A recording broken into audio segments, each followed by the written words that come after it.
Of Bombay Srng by Rudyard Kipling. This is my check-in on that. I mean, fuck, Kipling can really write. It's just you just wonder. You just wonder. I mean, I the thing that I do reflect upon is that he is a white writer who is writing about people of other races, which there's a lot of white writers who are probably equally as racist as someone like Rudyard Kipling, have the same kind of racial views and white superiority and all that white supremacy, all that kind of stuff in their heads. But they're so superior that they don't even bother actually putting the regarding these people. It's not something that they would write about, and you might just get little glimpses of like, oh, this person has this views on the thing. Whereas Kipling, especially in these stories, and I guess maybe where his mind is, he's not an English, just not simply an English writer. He is an English empire writer. He is somebody where he's born out in the empire, and that is his subject. So it is quite full on where his imagination dwells. He's not writing stories in England for the most part, at least not at this point in his career. With life's handicaps, it's very much about the people he knows and the kind of experiences. And this story about a Malay Lascar on a ship, Pambe, and his search for revenge against this guy Nurkid, who admittedly did stab him in the leg, but like it's just basically he devotes his entire life is to revenge. It's I mean it's got kind of a very genre feel to it. This story where it's like he's basically he searches for this guy. The guy doesn't kill him immediately on the ship, and he gets off the ship and he does not sign up for another thing, and they go off in different directions, but Pambi has to get him.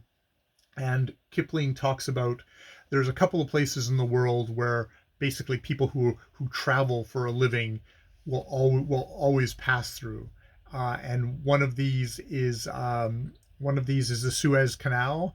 Another one is Charing Cross Station, and the third is this place. Where the heck is the Nyanza Docks? The Nyanza Docks. I'm gonna just look up. I'm just curious to see because I'm assuming since the other two are actual places, where is Nyanza? Nyanza, Rwanda? Possibly Nyanza Province, Kenya. So somewhere in there, somewhere in Africa, maybe in around where Rwanda is, or something like that. There's these docks, and he plants himself there.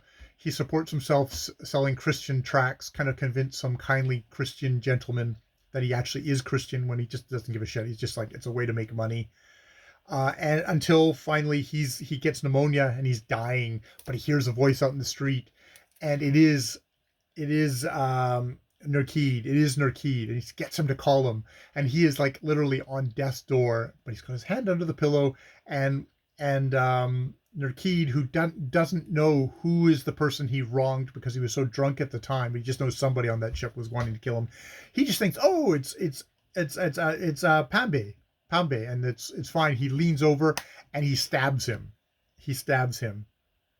Um, uh, Touching the matter of the fish and onions, said Pambe, and sent the knife home under the edge of the bone upwards and forwards, and kills him.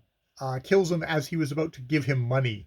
At which point he doesn't die. Pambe doesn't die. Nurkid dies. Nurkid dies of the stab wound.